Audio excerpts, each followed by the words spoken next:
Hi friends, welcome to our channel.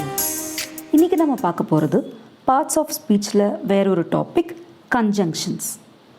கன்ஜங்ஷன்ஸ்னால் என்னன்னு நம்ம ஏற்கனவே பார்ட்ஸ் ஆஃப் ஸ்பீச்சில் பார்த்துருக்கோம். அதாவது ரெண்டு ஃப்ரேசஸையோ ரெண்டு சென்டென்சஸையோ சேர்க்கிற ஒரு வார்த்தையை தான் நம்ம கன்ஜங்ஷன் அப்படின்னு சொல்லுவோம். Example, I have 2 dogs and a cat. அதாவது என்னிடம் 2 நாய்களும் மற்றும் ஒரு பூனையும் உள்ளது. இதுதான் அதோட அர்த்தம். இந்த மற்றும் இந்த ரெண்டு சென்டென்ஸையும் சேர்க்குதுல, என்கிட்ட 2 நாய்கள் இருக்குது, ஒரு பூனை இருக்குது. இது ரெண்டுத்தையும் சேர்க்குற ஒரு வார்த்தை தான் கன்ஜங்ஷன். இந்த and அப்படின்றது தான் கன்ஜங்ஷன். கன்ஜங்ஷன்ஸில் மொத்தம் 3 டைப்ஸ் இருக்குது. Coordinating conjunctions, subordinating conjunctions, correlative conjunctions. இது மூணுத்தையும் இப்போ தனித்தனியாக பார்ப்போம். Coordinating conjunctions. இந்த கன்ஜங்ஷன்ஸ் 2 ஈக்குவலாக இம்பார்ட்டண்ட்டாக இருக்கிற 2 சென்டென்சஸை இது ஜாயின் பண்ணும். நம்ம எக்ஸாம்பிள்ஸ் பார்க்கும்போது உங்களுக்கு புரியும். இந்த 2 சென்டென்சஸ்க்குமே ஈக்குவல் இம்பார்ட்டன்ஸ் இருக்கும். அதை ரெண்டுமே ஜாயின் பண்ணுற ஒரு கன்ஜங்ஷனை நம்ம கோஆர்டினேட்டிங் கன்ஜங்ஷன்ஸ் அப்படின்னு சொல்லுவோம். இதில் மொத்தம் 7 கன்ஜங்ஷன்ஸ் இருக்குது. அது என்னலான்னா for, and, nor, but, or, yet, so. இதோட ஃபர்ஸ்ட் லெட்டர்ஸ் எல்லாம் நீங்கள் ஜாயின் பண்ணிங்கன்னா ஃபேன் பாய்ஸ் அப்படின்னு ஒரு வாக்கு கிடைக்கும். உங்களுக்கு இது ஞாபகமாக ஈஸியாக ஞாபகம் வச்சுக்கிறதுக்கு இது உதவும். ட்ரிக்ஸ் கூட வச்சுக்கோங்க. ஃபேன் பாய்ஸ் அப்படின்னா ஸ்டார்டிங் லெட்டர்ஸில் எழுதின எல்லா கன்ஜங்ஷன்ஸும் நமக்கு ஞாபகம் வரும். For, and, nor, but, or, yet, so. இதுதான் இந்த 7 கன்ஜங்ஷன்ஸ் தான் கோஆர்டினேட்டிங் கன்ஜங்ஷன்ஸ். இதை இப்போ டீட்டெயில்டாக பார்ப்போம். ஃபார், ஃபார் அப்படின்னா ஏனென்றால் அப்படின்னு தமிழில் அர்த்தம் வரும். I told him to go for I was very tired. நான் அவனை போக சொன்னேன் ஏனென்றால் நான் ரொம்ப டயர்டாக இருக்கேன். இங்கே நான் அவனை போக சொன்னேன் ஏன்னா நான் ரொம்ப டயர்டாக இருக்கேன். அந்த ஏனென்றால் அதுதான் ஃபார். அண்ட், அண்ட் அப்படின்னா மற்றும் அப்படின்னு தமிழில். I have 2 cats and 3 dogs. என்னிடம் 2 பூனைகளும் மற்றும் 3 நாய்களும் உள்ளன. அப்போ அந்த மற்றும் 2 சென்டென்ஸை ஜாயின் பண்ணுறதுல அந்த மற்றும் அதுதான் and அப்படின்ற கன்ஜங்ஷனோட யூஸ். Next nor. norனா இதுவும் அல்ல அப்படின்ற அர்த்தம் வரும். he had never seen nor heard of poverty. அவர் ஏழ்மையை கண்டதும் இல்லை கேட்டதும் இல்லை. அவர் ஏழ்மையை கண்டதும் இல்லை கேட்டதும் இல்லை. இதுவும் அல்ல அதுவும் கேட்கவும் இல்லை அப்படின்ற அர்த்தத்தில் தான் இங்கே நார் அப்படின்றது வரும். பட், பட் அப்படின்னா ஆனால். he was ill but he went to work. அவனுக்கு உடம்பு சரியில்லை ஆனாலும் அவன் வேலைக்கு சென்றான். இந்த ஆனால் அப்படின்னு வருது பாருங்கள், அங்கே பட் யூஸ் பண்ணணும். he was ill but he went to work. Next or. அல்லது இல்லை என்றால் அப்படின்ற இதுக்கு நம்ம ஆர் யூஸ் பண்ணுவோம். Example, study hard or you will fail. கடினமாக படி, இல்லை என்றால் நீ தோற்று விடுவாய். அப்போ இல்லை என்றால் அந்த இடத்துக்கு நம்ம ஆர் யூஸ் பண்ணணும். Study hard or you will fail. இல்லைனா நீ ஃபெயில் ஆகிடுவ. ஆர் அந்த இடத்துக்கு நம்ம ஆர் கன்ஜங்ஷன் யூஸ் பண்ணணும். நெக்ஸ்ட் எட். எட் அப்படின்றதுக்கு இன்னும், இருப்பினும் அப்படின்றது தமிழ் அர்த்தம் வரும். எக்ஸாம்பிள் பார்க்கலாம். he studied very hard yet he failed. அவன் கடினமாக படித்தான் இருப்பினும் தோற்று போனான். அவன் கடினமாக தான் படித்தான். he studied very hard yet he failed. இருப்பினும் தோற்று போனான். அந்த இருப்பினும் அந்த இடத்துக்கு நம்ம yet யூஸ் பண்ணணும். Next so. அதனால் அப்படின்ற தமிழ் அர்த்தம் வரும். she did not invite me so I didn't go. அவள் என்னை அழைக்கவில்லை அதனால் நான் செல்லவில்லை. அவ என்னை இன்வைட் பண்ணல அதனால் நான் போகலை. அப்போது அதனால் அந்த இடத்து நம்ம so யூஸ் பண்ணோம். she did not invite me so I didn't go. சரி, நெக்ஸ்ட்டு சபார்டினேட்டிங் கன்ஜங்ஷன்ஸ். இது depend clause and independent clause இது ரெண்டுத்தையுமே இணைக்கிற ஒரு கன்ஜங்ஷன் தான் நம்ம சபார்டினேட்டிங் கன்ஜங்ஷன் அப்படின்னு சொல்லுவோம். கிளாஸ் அப்படின்னா என்ன? கிளாஸ்னால் ஒரு group of words, group of வார்த்தைகளை நம்ம சேர்த்து சொல்லும் போது கிளாஸ் அப்படின்னு சொல்லுவோம். அதாவது மீனிங்ஃபுல் தர ஒரு குரூப் ஆஃப் வேர்ட்ஸ், அதுதான் கிளாஸ். கிளாஸை சிம்பிள் சென்டென்ஸ்னு கூட சொல்லிக்கலாம். இப்போது டிபெண்ட் கிளாஸ் அண்ட் இண்டிபெண்ட் கிளாஸ்னால் என்ன? இண்டிபெண்ட் கிளாஸ்னால் அது தனித்து இருக்கிற ஒரு சென்டென்ஸ், அது கம்ப்ளீட்டாக அந்த சென்டென்ஸ் வந்து ஒரு மீனிங் கம்ப்ளீட்டாக தரும், எதுக்கும் டிபெண்ட் ஆகியிருக்காது. ஒரு சென்டென்ஸ் வந்து கம்ப்ளீட்டாக மீனிங் தர ஒரு சிம்பிள் சென்டென்ஸை நம்ம இண்டிபெண்ட் கிளாஸ் அப்படின்னு சொல்கிறோம். டிபெண்ட் கிளாஸ் அப்படின்னா அது இந்த இண்டிபெண்ட் கிளாஸை சார்ந்து இருக்கும், அதை சார்ந்து அது கூட இது இருந்தால் தான் இது ஒரு மீனிங் தரும்.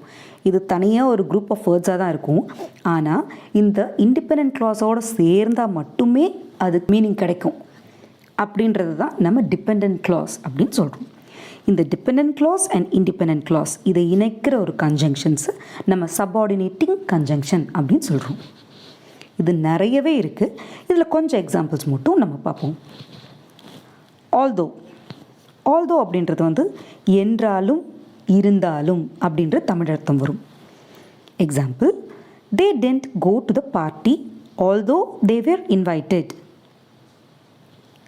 அவர்கள் கொண்டாட்டத்திற்கு அழைக்கப்பட்டிருந்தாலும் அவர்கள் அங்கு செல்லவில்லை. அவர்களை பார்ட்டிக்கு கூப்பிட்டுருந்தாங்க, இருந்தாலும் அவங்க அந்த பார்ட்டிக்கு போகலை. அதுதான் அவர்கள் கொண்டாட்டத்திற்கு அழைக்கப்பட்டிருந்தாலும், என்றாலும், இருந்தாலும் அந்த இடத்துல ஆல்தோ யூஸ் பண்ணணும்.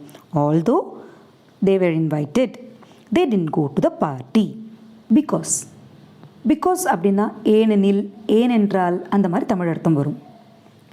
The girl ran because she was afraid. அவள் வேகமாக ஓடினாள், ஏனென்றால் அவள் பயந்து போயிருந்தாள். அதுதான் அர்த்தம். அவள் வேகமாக ஓடினா எதுக்கு? ஏனென்றால் அவள் பயந்தா, அதனால் அவள் வேகமாக ஓடினா. அப்போ ஏனெனில், ஏனென்றால் அந்த இடத்துக்கு நம்ம பிகாஸ் யூஸ் பண்ணணும். நெக்ஸ்ட் வேரஸ் அப்படின்றதுக்கு அதே சமயம் அப்படின்னு தமிழ் அர்த்தம் வரும். He is careful whereas I take risks. அவர் கவனமாக இருக்கிறார், அதே சமயம் நான் ரிஸ்க் எடுப்பேன். சில பேர் ரொம்ப ரிஸ்க் எடுக்காமல் அப்படியே ஒரு கேர்ஃபுல்லாக அப்படி போயிடுவாங்க. ஆனால் சில பேர் வந்து ரிஸ்க் எடுப்பாங்க. அதுக்கு தான் இந்த மீனிங் வருது, அதுக்கு தான் இந்த சென்டென்ஸ் பயன்படுது. He is careful whereas I take risks. அதே சமயம் அவர் கேர்ஃபுல்லாக இருப்பார், அதே சமயம் நான் ரிஸ்க் எடுப்பேன். இடத்துக்கு நம்ம whereas யூஸ் பண்ணுவோம். However, எனினும், she is the best student in school. However, she does not do homeworks on time. அவள் ஸ்கூலில் சிறந்த மாணவி, எனினும் அவள் ஹோம்ஒர்க்கை கரெக்ட் டயத்துக்கு எப்போவுமே செய்ய மாட்டாள். அங்கே வந்துட்டு எனினும் இந்த இடத்துல however யூஸ் பண்ணணும். however she does not do homeworks on time. அந்த இடத்துல எனினும் வர இடத்துல however யூஸ் பண்ணணும். நெக்ஸ்ட் whenever, எப்போது வேண்டுமானாலும் அப்படின்னு தமிழ் அர்த்தம் வரும். You can call me whenever you want. உனக்கு எப்போது வேண்டுமானாலும் என்னை அழைக்கலாம். அதாவது எப்போது வேண்டுமானாலும் நீ என்னை கால் பண்ணிக்கோ அப்படின்னு சொல்லுவோம்ல, அந்த இடத்துல whenever அப்படின்ற வார்த்தையை யூஸ் பண்ணணும். நெக்ஸ்ட் since, இருந்து. Rain has been continuous since this morning. இன்று காலையிலிருந்தே மழை பெய்து கொண்டிருக்கின்றது. இன்று காலையிலிருந்தே மழை தொடர்ந்து பெய்து கொண்டிருக்கிறது அப்படின்ற அர்த்தம் வரும். அதாவது காலையிலிருந்தே மழை தொடர்ந்து பெஞ்சிட்ருக்கு, அந்த இருந்தே அப்படின்றது அந்த இடத்துல நம்ம since யூஸ் பண்ணணும். Rain has been continuous since this morning, இந்த மார்னிங்கிலிருந்து. Next correlative conjunctions. இந்த கன்ஜங்ஷன்ஸ் ஆக்சுவலி 2 கன்ஜங்ஷன்ஸ் ஒரு சென்டென்ஸில் யூஸ் பண்ணுவோம், இதுவும் பேராக வரும். அதுக்கு தான் கோரிலேட்டிவ் கன்ஜங்ஷன் சொல்லுவோம். பேராக வர இந்த கன்ஜங்ஷன்ஸ் அந்த சென்டென்ஸில் போட்டால் நம்ம சொல்ல வர மீனிங் வந்து ரொம்ப ஈஸியாக புரியும். அதுக்கு தான் இந்த கோரிலேட்டிவ் கன்ஜங்ஷன்ஸ் யூஸ் பண்ணுறோம். எக்ஸாம்பிள்ஸ் பார்ப்போம். போத் அண்ட், இதுக்கு தமிழ் என்னென்னா இரண்டும் மற்றும். சென்டென்ஸில் பார்ப்போம். I liked both the story and the songs in the movie. எனக்கு கதையும் மற்றும் பாடல்களும் இரண்டையும் பிடித்திருந்தது. எனக்கு கதை மட்டும் இல்லை, பாடல் மட்டும் இல்லை, ரெண்டையுமே பிடிச்சிருந்தது. இந்த இடத்துல போத் அண்ட் இது ரெண்டுமே நம்ம யூஸ் பண்ணுறோம். எனக்கு கதையுமே பிடிச்சிருந்தது, பாடல்களையும் பிடிச்சிருந்தது இந்த படத்தில் அப்படின்னு சொல்கிறதுக்கு I like both the story and the songs இந்த மூவி அப்படின்றது யூஸ் பண்ணிக்கணும். Next either or. இது இல்லைனா அது, இதுதான் தமிழ் அர்த்தம். சென்டென்ஸில் பார்க்கலாம். You can stay either with me or him. நீ ஒன்று ஏன் கூட ஸ்டே பண்ணு, இல்லைனா அவர் கூட ஸ்டே பண்ணு.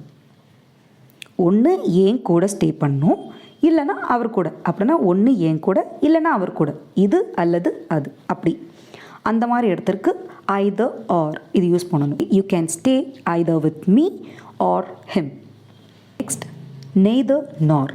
அதுவும் இல்லாமல் இதுவும் இல்லாமல் அப்படின்ற தமிழ் அர்த்தம் வரும். he likes neither cats nor dogs. எனக்கு பூனைகளையும் பிடிக்காது, நாய்களையும் பிடிக்காது. அதாவது இதுவும் இல்லாமல் அதுவும் இல்லாமல் அதுதான் அர்த்தம் வரும் neither norக்கு. he likes neither cats nor dogs. அவனுக்கு பூனைகளையும் பிடிக்காது, நாய்களையும் பிடிக்காது. அந்த மாதிரி இரண்டையுமே பிடிக்காது அப்படின்ற அதுவும் இல்லாமல் இதுவும் இல்லாமல் அந்த மாதிரி இடத்துக்கு நம்ம neither nor அது யூஸ் பண்ணுவோம். Next not only but also. not only மட்டுமல்ல, but also இதுவும் கூட. சென்டென்ஸில் பார்ப்போம். she is not only beautiful but also clever. அவள் அழகாக மட்டும் இல்லை, புத்திசாலியாகவும் இருக்கிறாள். she is not only beautiful. அவள் அழகாக மட்டும் இல்லை, but also clever. ஆனால் புத்திசாலியாகவும் இருக்கா. அந்த இதுவும் மட்டுமல்ல இதுவும் கூட அந்த மாதிரி எடுத்துக்கலாம் நம்ம not only but also இந்த கன்ஜங்ஷன்ஸ் யூஸ் பண்ணணும். உங்களுக்கு இந்த கன்ஜங்ஷன் அண்ட் டைப்ஸ் புரிஞ்சிருக்கும்னு நம்புகிறேன். இதில் ஒரு 3 questions போடுறேன். உங்களுக்கு ஆன்சர்ஸ் தெரிஞ்சதுன்னா எனக்கு கமெண்ட் பண்ணுங்கள். First, I bought a new bag dash my upcoming trip. Second, you can either have coffee dash tea. Third, he cried dash he had hurt his hand. இது மூணோட ஆன்சர்ஸ் உங்களுக்கு தெரிஞ்சதுன்னா எனக்கு comment பண்ணுங்கள். நம்ம last வீடியோவில் ப்ரப்போசிஷன்ஸ்க்கு ஒரு 3 questions போட்டிருந்தோம். அதோட ஆன்சர்ஸ் தான் இப்போ பார்க்கலாம். First, the book was written by Shakespeare. Second, he came at 8 o'clock. Third, the cat slipped into the well. உங்களுக்கு ப்ரப்போசிஷன்ஸ் பற்றி தெரிஞ்சுக்கணுன்னா நான் டிஸ்கிரிப்ஷனில் இதோட லிங்க் கொடுக்குறேன். நீங்கள் அதை பார்த்து ப்ரப்போசிஷன்ஸ் பற்றி தெரிஞ்சுக்கலாம். ஃப்ரெண்ட்ஸ், இந்த வீடியோ உங்களுக்கு பிடிச்சிருந்ததுன்னா லைக் பண்ணுங்கள், சப்ஸ்கிரைப் பண்ணுங்கள். யூஸ்ஃபுல்லாக இருந்ததுன்னு தோணுச்சுன்னா உங்கள் ஃப்ரெண்ட்ஸ்க்கு ஷேர் பண்ணுங்கள். பாய் ஃப்ரெண்ட்ஸ், நெக்ஸ்ட் வீடியோவில் கண்டினியூ பண்ணலாம்.